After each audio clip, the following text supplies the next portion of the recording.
Welcome to the Great Detectives of Old Time Radio. From Boise, Idaho, this is your host, Adam Graham. If you have a comment, email it to me, box13@greatdetectives.net. Follow us on Twitter at Radio Detectives, and check us out on Instagram, instagram.com/greatdetectives. If you are enjoying this podcast, I encourage you to follow it using your favorite podcast software. Today's program is brought to you in part by the financial support of our listeners. You can support the show on a one-time basis using the Zelle app to box13@greatdetectives.net. Well, now it is time for this week's episode of Dangerous Assignment. The original air date, January 13th, 1951, and the title is Find Missing Scientist Dr. Wieczek.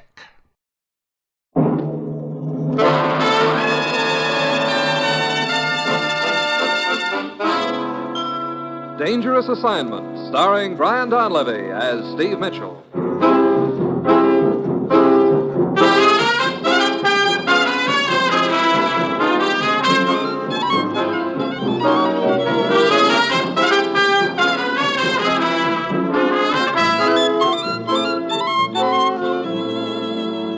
Yeah, danger is my assignment.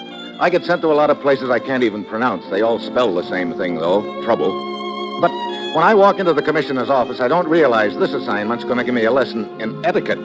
I'd always thought it was rude to turn down a free drink. Now I know it can be fatal.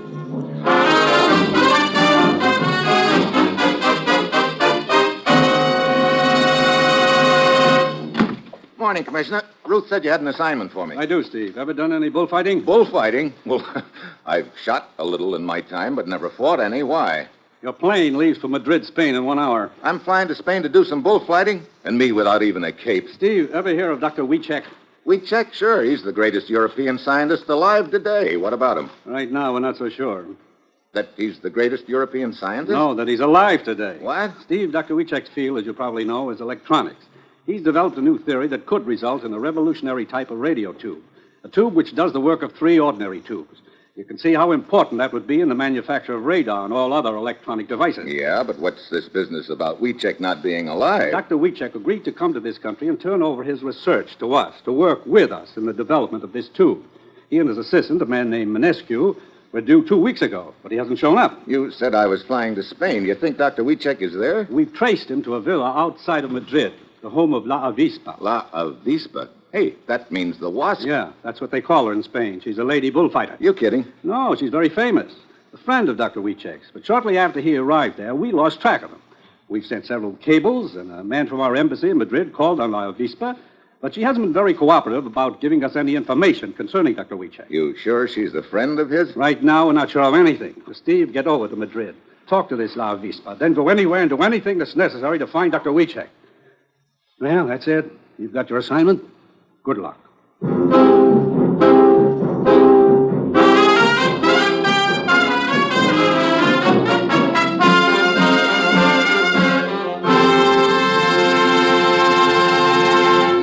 The National Broadcasting Company is presenting Dangerous Assignment, starring Brian Donlevy in the role of Steve Mitchell, colorful, two-fisted government agent.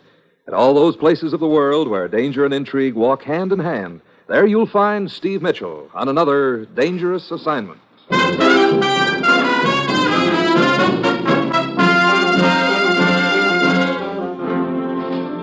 Sure, I've got my assignment. Fly to Spain and find Dr. Wieczek. On the surface, it sounds pretty easy, but there are just a couple of small details that could make it not so. First, I'm sure to run into some boys along the line who'll be all out to prevent me from finding Wieczek. And second, I'm slated to tangle with a lady bullfighter known as the Wasp.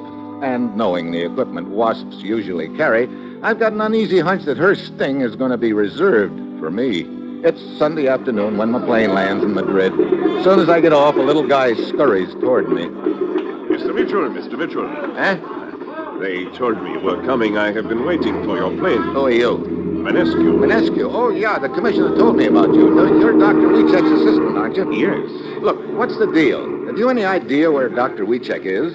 No, No, none at all. And I'm quite worried about him. You see, Dr. Mitchell, when Dr. Wieczek and I decided to come to the United States, we realized there might be people who would try to prevent it, particularly in our own country. Yeah. So we decided to split up, to travel separately to Spain. We were to meet at the villa of this La Avispa. Dr. Wieczek left first. I followed a few days later. But when I arrived here in Madrid, I could not find Dr. Wieczek. And La Avispa could not give me any information about him. Couldn't or wouldn't? I am not sure which. Was Dr. Wieczek carrying his research notes with him? Yes, but the papers themselves are worthless. What do you mean? The basic formula Dr. Wieczek did not write down. He kept it in his head. Well, that means we got to locate him. I think I'd better have a talk with this La Avispa. Where's her villa? Outside the city, but you will not find her there now. She is at the Plaza de Toros. The bullfight arena? Yes, the corrida or bullfight is in progress. Okay, let's go to the arena. I'd like to see the wasp in action. See just what kind of a sting she carries.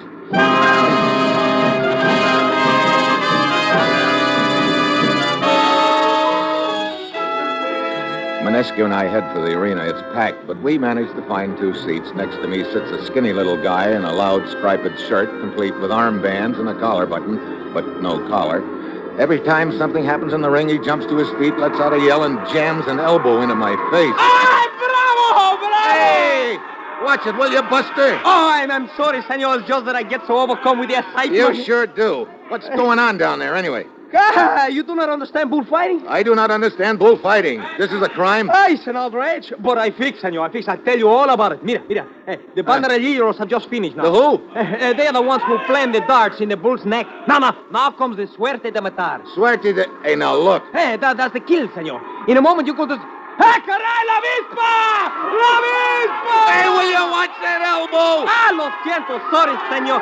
But that is la avispa who just come into the ring. Hey, even from here, she looks like a pinup girl. Oh, I got what you call the most big crush on her. She's the most beautiful, the most brave. Oh, the most. Yeah. What's she doing now? It looks like she is making a speech to that person sitting in the box. See, the bull she is about to kill. She dedicates her first to El Presidente of the bullfight. And now it starts. Now. See, she has turned her face to the bull. Yeah. Hey, he's coming at her. Wow. Hey! Those horns couldn't have been farther away from her than an inch. Oh, senor, did you ever saw such a beautiful Veronica? Veronica who? Veronica, that's the name of the turn she just made to elude the bull. Now, see if you come again. Oh, brother, that bull charges like an express train. That's an Andalusian bull. They are the most fierce of all. Mitchell, she has all the grace of a ballet dancer. Yeah, she seems to be working the bull into a tighter circle all the time. Look, the bull is just standing there. Hey, is she crazy? She's turning her back on him and walking away. Bravo, bravissimo. If you don't take that elbow out of my face, I'll bravo you, you runt. Oh, sorry, but you see, the supreme moment has arrived. She has worked the bull into position for estocada. What's that? The death thrust. You see, now she take the estoque, the sword. So that's the wasp stinger. Pretty effective looking. See, now she has 2 choices. Either abolopie or recibiendo. Don't start that double talk again, will you? Oh, but it's quite simple, senor. Look, what I mean is, abolopie, that is the method in which the bull stands still, and the matador runs at him to deliver the death thrust. But she is standing still. She is waving her cape at the bull. Oh, wonderful. Recibiendo! She's going to let the bull charge her and deliver the thrust in his horns pass under her arm. The best way, recibiendo! The bull has started for her. He's right on top of her. She's not even moving. Like a statue she stands. Now watch. He'll... Wait! She twisted at the last moment and broke the sword home. Oh, bravissimo, la avispa! Oh, senor, the bull is down. One thrust, he is done for. Oh, boy, great thing to watch on an empty stomach. Look. El Presidente, president of the bullfight. Yeah. He's making the sign. Oh, it's too much. He awards to La Avispa the ears and the tail. It's too much. You're telling me. What happens now? They drag the bull away. Then come another bull, another matador. Oh, but for me, I have seen La Avispa. I have lived. It's all over. I go. Yeah, I go too. Down to La Avispa's dressing room.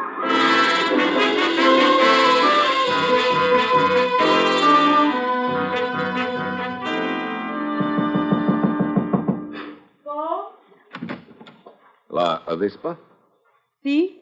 Who are you? Steve Mitchell from the United States. Oh? What do you wish of me? A little information. You see, I'm a newspaper correspondent. Oh, and an interview. Yeah, sort of. Very well, but perhaps you will be kind enough to make it brief. I'm rather tired. I shouldn't wonder. That must be quite a workout. How'd you happen to get into this business, love? You may call me Consuela. With me, this is not a business. It's much more than that. Oh? But you, as a reporter, had better write down that I do it for money or for publicity. These things people understand. My real reason, this they would perhaps not understand. What is the real reason, Consuela? We all of us look for reality. We find it in different ways. I find it in the arena. In that moment, the bull charges me. I'm alive. You, feel alive by killing something, huh? Well, that is one way of looking at it, I suppose. But what do you do between times? I mean, you can't be fighting bulls all the time. It's quite simple. When I finish fighting one bull, then I wait to fight another one. Oh, no social life, huh? To be a matador such as I, it is necessary to purify the mind, to purge it of all else. Oh. Ever occurred to you that you might be missing a few things in life that way? No, perhaps. If I ever found something, or someone who did for me what the charge of the bull does, well, then it might be a different matter. Well, sounds like it'd be a pretty tough act to follow. Huh? I'll skip it. Another thing, Consuela, I'd sort of like an interview with your house guest, too. I have no house guest. I mean, Dr. Wieczek. I understood he was staying with you. No longer. Oh? He left my villa a week or more ago. Any idea where he went? I understand he was going to the United States. I do not know. I see. And you're sure he's not at your villa? I have just told you he is not, senor. Now, if you will pardon me, I'm quite tired. Yeah, sure. Thanks for the interview, Consuela. I'll see you around. What did you find out from her, Mitchell? No more than you did, Minescu. She said Dr. Wieczek had left for the States a week ago, but I think she's lying. Perhaps she is. Hold it. Sounds like she's on the phone. Mrs. Consuela, a man was just here. Steve Mitchell. He claimed to be a newspaper correspondent, but I do not believe him. He may be an agent. You must be careful. Who was she talking to? I don't know, but I do know she's involved in the deal some way. It is hard to believe. Dr. Wieczek considers her to be a good friend. I guess you never can tell. Well, I guess I'd better find me a hotel, Minescu. Then I think I'll pay another visit to La Avispa at her villa.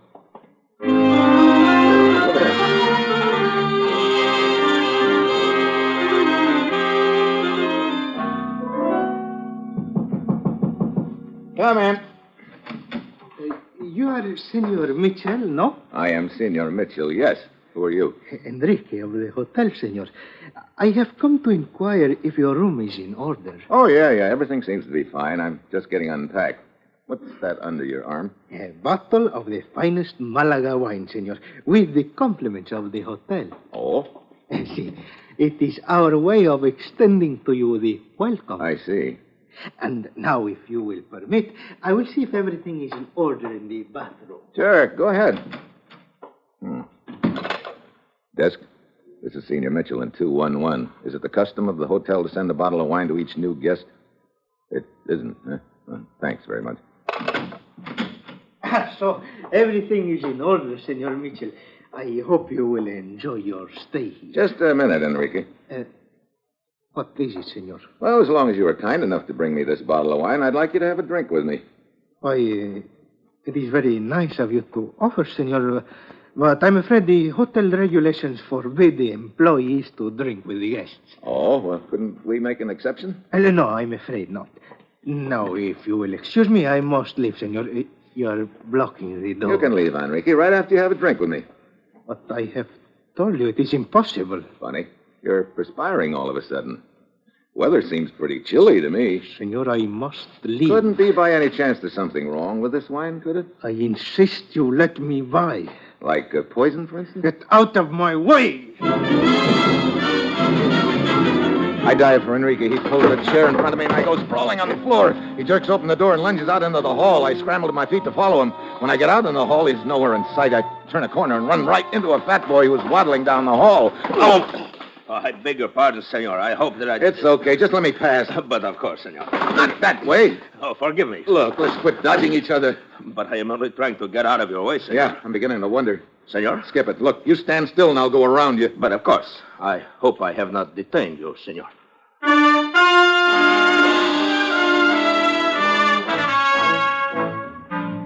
I pound along the rest of the hall and down to the lobby, but no Enrique. The fat boy delayed me just long enough, and maybe on purpose. I go back upstairs, but the fat boy's gone, too. Great. But somebody's trying to take me out of the ball game, and that somebody could be Consuela the Wasp girl. I rent a car and head out of the city to her villa. I park down the road away and start walking toward the gate. Just as I get there, I hear a car winding down the long driveway, so I duck into the bushes. As the car passes me, I spot the driver. It's Enrique, the boy who slipped me the bottle of poisoned wine in the hotel. I run back, get into my car, and start following him. He's heading toward the city, traveling fast. I keep well back. Finally, he pulls up at a large house on the outskirts of town. I park my car, climb the garden wall, and ease up to a window. Inside, I can see Enrique talking to an old man with white hair, whose back is to me. The old gent half turns, and I get a look at his face and do a big take. To make sure, I fish a picture out of my pocket and take a look at it. Yep, there's no doubt about it. I finally found Dr. Wieczek. There's a lot about the deal I don't understand yet, but I'll soon find out. I wait until Enrique leaves. Then I go to the front door. Why the gun? The gun is for you if you do not leave. I am not Dr. Wieczek. I've never heard of Dr. Wieczek. And if you do not get away from this house this instant, you will have to be carried away.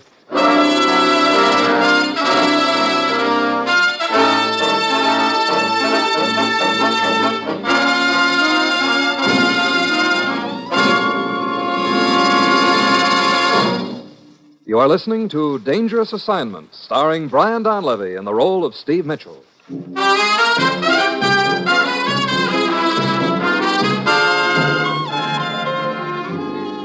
Well, this is just great. I hear I bust my back trying to find Dr. Wieczek, and now he tells me he isn't. Looks like he's maybe not quite as anxious to come over to the States as the commissioner figured. I don't know why he's lying, but I'm going to find out. I didn't fly all the way over here to Madrid for nothing. If you do not get out, I will shoot you. I doubt you. Not much of a marksman. No. Now drop the gun. No. Drop it. No. There. Who are you? Steve Mitchell from the States. I was sent over here to find you. Why did you lie to me just now about not being Dr. Wieczek? I had no choice. What do you mean? I've been waiting for my transportation. I have just learned that has been arranged. Tonight I leave for the East. The East? You mean back to your own country? Beyond my own country. Those are my instructions. Your instructions? Look, you better start at the beginning. You're leaving me way behind. Very well, Mitchell. But it will do no good. I am helpless. You see, my original intention was to come to your country and make available to your government the results of my research in electronics. Yeah, I know all that. You've developed a new kind of radio tube that we need in our radar equipment. Yes. When I told my assistant, Manescu, of my decision, he asked to accompany me. It was decided that we should travel separately. My daughter and I first, Manescu to follow. Your daughter? Maria, 20 years old. Oh, I wasn't told about your daughter. But that is what this is all about. Go on. Manescu was to meet us here in Madrid, at Consuela's villa. Well, what happened?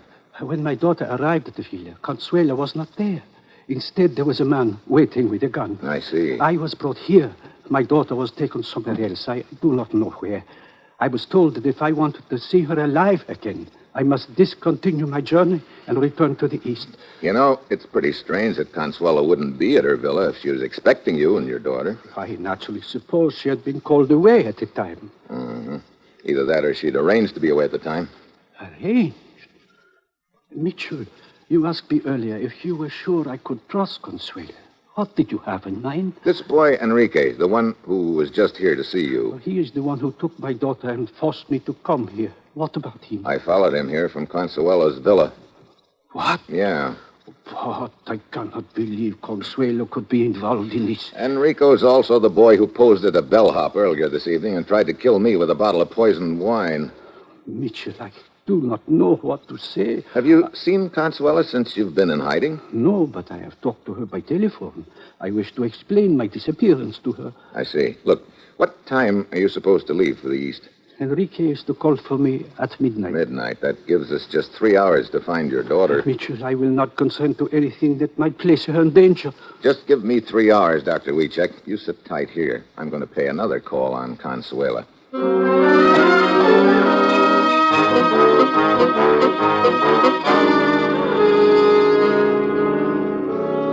do not quite understand why you have come here to my villa, Senor Mitchell. You have already interviewed me once. Well, just put it down that I've gotten to be a fan of yours, Consuela. Well, I'm quite flattered.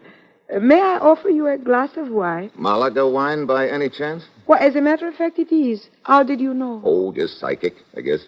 Would you care for some? Thanks a lot, but no thanks. Consuela, you told me you didn't have any idea where your friend Dr. Wieczek is. See? It is exactly what I told you, and that is exactly what I meant. Therefore, you wouldn't know where his daughter Maria is either. But of course not. And you haven't talked to either one of them lately? How could I talk to them if I do not know where they are? I see.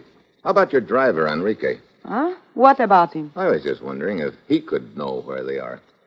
Senor, if I do not know, how could Enrique know? I guess you've got a point there, Consuela.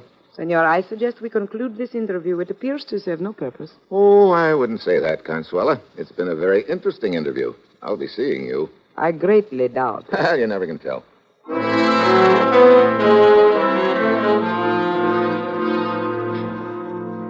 So I leave. At this point, it looks like Consuela is my grade A suspect. I don't think Enrique is the boss of the operation. I think he's taking orders, and Consuela is the logical one to be giving those orders. Of course, there's still the matter of the fat gent who detained me in the hall outside my hotel room when I was chasing Enrique. I don't know yet how he fits into the deal, but right now the important thing is to find Wieczek's daughter. I've got just 2 hours left, and I don't know where to start. Then a thought hits me. Why not start right where I am? I circle around through the grounds of the villa to the garage. Consuela's car is a large black sedan. I get in and crouch down on the floor of the rear seat. Then I wait. The minute ticks by. 11 o'clock, I start sweating. Maybe I'm barking up the wrong tree. Then somebody enters the garage, eases into the car, and we start up. I get a look at the back of the driver's head. It's Enrique. He heads for the city.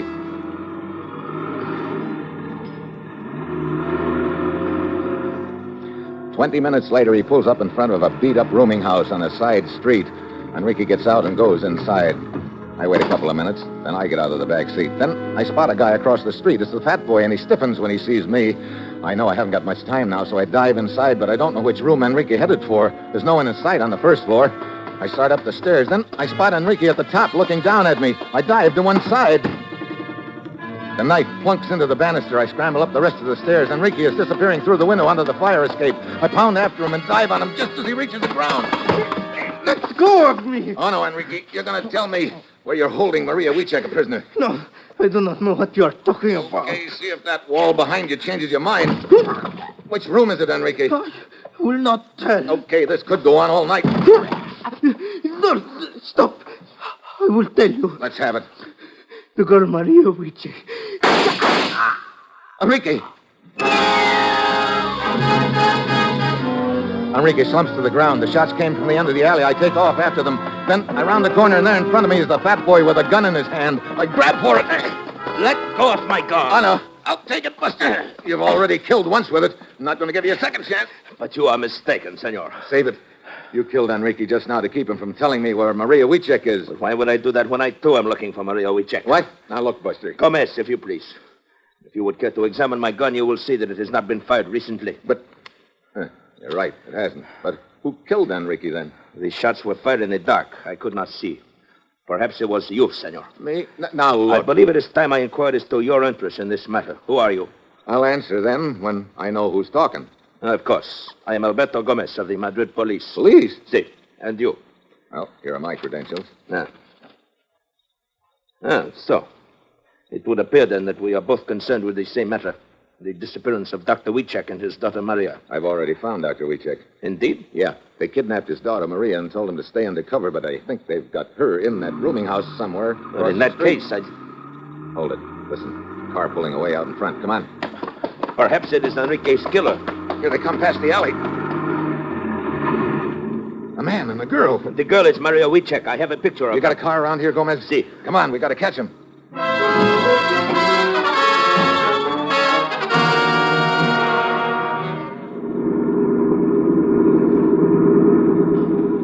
We are almost up to them, Mitchell. Yeah, but how are we going to stop him? I don't want to shoot the tires out. No, the senorita might be injured. Wait, I got it. Mitchell, what are you doing? Just getting out on the running board. Now come up alongside the other car. What? Come on, step on the gas. Very well. Okay, that's close enough. You can't drive and shoot at the same time, Buster. Maria, slam on the brakes. All right. Drop that gun, chum. I've got it bent towards you. Pull that trigger now. No. Some guys are so hard to convince. Oh, he shot himself. He sure did. Who is he, anyway? I do not know. He has been guarding me. Mitchell, are you all right? Yeah, but we're not much farther along than before, Gomez. We've got Maria, but we still don't know what's been masterminding this operation. This guy was just a guard, and I don't think Enrique was the boss either, which leaves just about one possibility. What do you mean? Enrique was Consuela's driver. I know, but you surely do not think that Consuela could be involved. Why not? But La Vispa, she is a national figure. I cannot believe it. I think I know one way to find out for sure, Gomez. But how? This man is dead. Also, Enrique is dead. First, let's take Maria back to town and put her in a safe place for the time being. Then, I want to make a couple of phone calls. Phone calls? Yeah. This calls for a celebration, Gomez, in my hotel room. I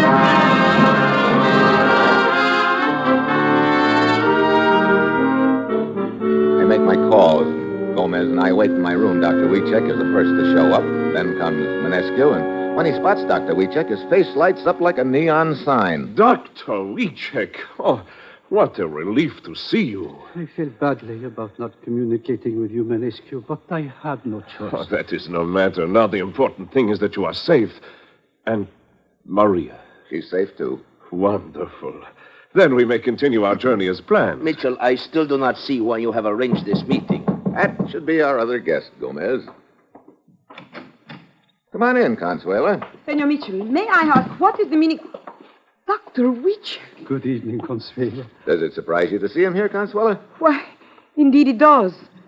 But naturally I am delighted. Are you? What do you mean? Skip it. Well, now that we're all here, I'd like to celebrate. The hotel sent me up this bottle of Malaga wine right after I arrived. I haven't had a chance to sample it yet, but now's a very fitting time, I'd say. Consuela, here's your glass. Manescu. Thank you. Consuela, don't you want your glass? I am sorry, but I do not drink. Ooh, I'm told this is a pretty special wine, Consuela. Oh, but I have just told you. I do not drink. But this is a special occasion. I'd like to propose a toast to a safe journey to the States for Dr. Wieczek and Manescu. Surely you'll drink to that. Mitchell, if she does not want to, perhaps we should observe the toast with water. No, I do not wish to cause trouble. Give me the glass, Senor Mitchell. That's better. Okay. Glasses up, everybody. Here's to... What's the matter, Manescu? Aren't you drinking with us? It is not proper etiquette for those who are being toasted to drink the toast. Oh, yeah, that's right. Okay. Well, we'll just toast Dr. Wieczek. Now you can drink to it, Manescu. Go ahead. What's the matter, Manescu? I feel faint suddenly. The wine will snap you out of it. Come on. No, Drink it. Manescu. He has a gun. He had a gun. Yeah, I have it. Mitchell, I do not understand. It's pretty simple, Dr. Wieczek. Right after I arrived here, Enrique bought me a bottle of poisoned wine, and the only other person who knew it was poisoned was the one who told him to bring it to me, the brains of the operation. Your trusty assistant, Manescu. Mitchell, you... Stand quiet, Manescu. Manescu. All this time, it was Manescu. Yeah, looks like he didn't want you to bring your research to the States. I guess he had other plans for it. Then it was Manescu who shot Enrique in the alley, huh? Sure, to shut his mouth. But it's all over now, and I could use a drink. Mitchell, you drank the poison wine. Yeah, not bad, either.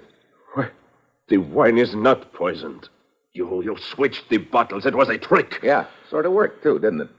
I guess it disproves the old saying, doesn't it, Manescu? What are you talking about? They say that what you don't know won't hurt you, but in your case, it looks like what you didn't know is going to kill you.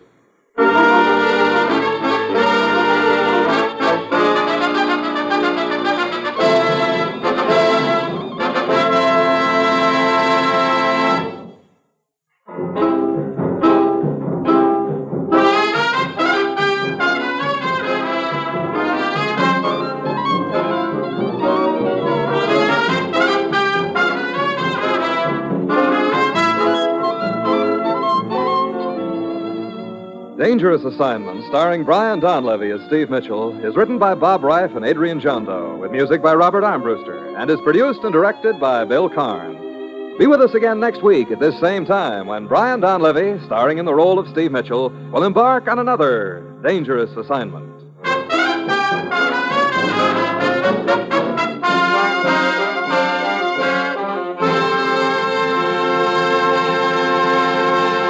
Dangerous Assignment came to you from Hollywood. Now it's The Man Called X. Tomorrow, hear The Big Show on NBC.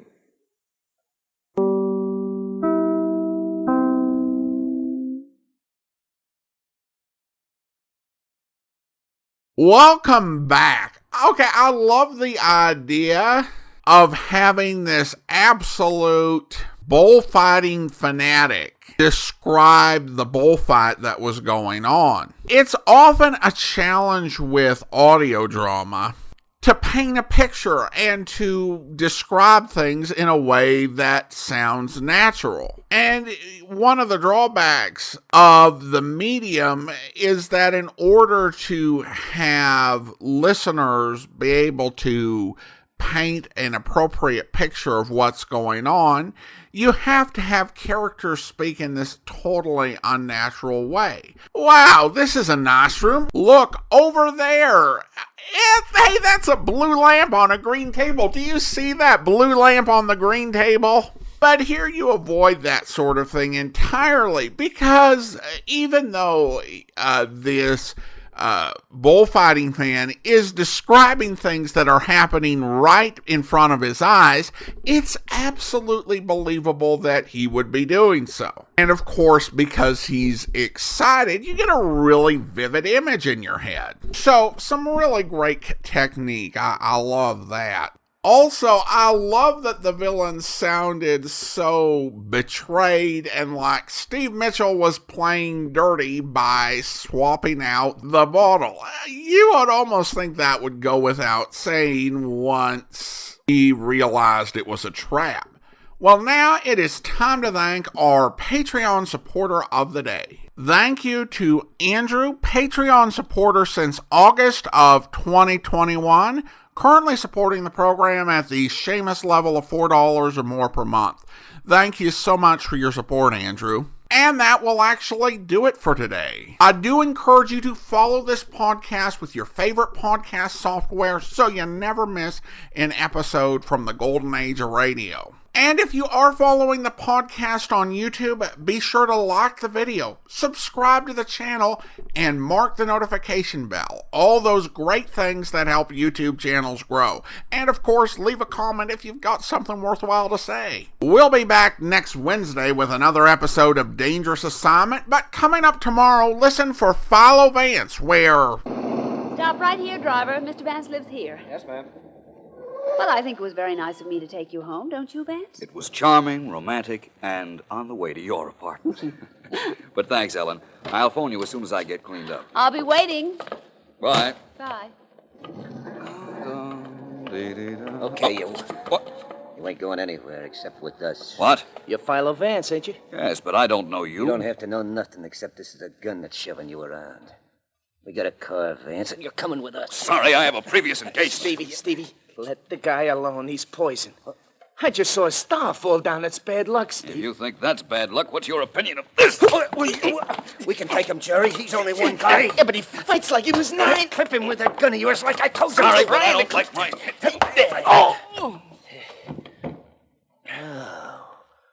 Oh, what a joker that character was. What a battle he put up, huh? Right, Jerry? Yeah, sure, Stevie. Well, come on, let's drag him to the car. Mr. Payne is sure going to be proud of us, huh? Right. Hey, you know, I just thought of something. What? That fallen star you saw. Maybe it is a sign of bad luck.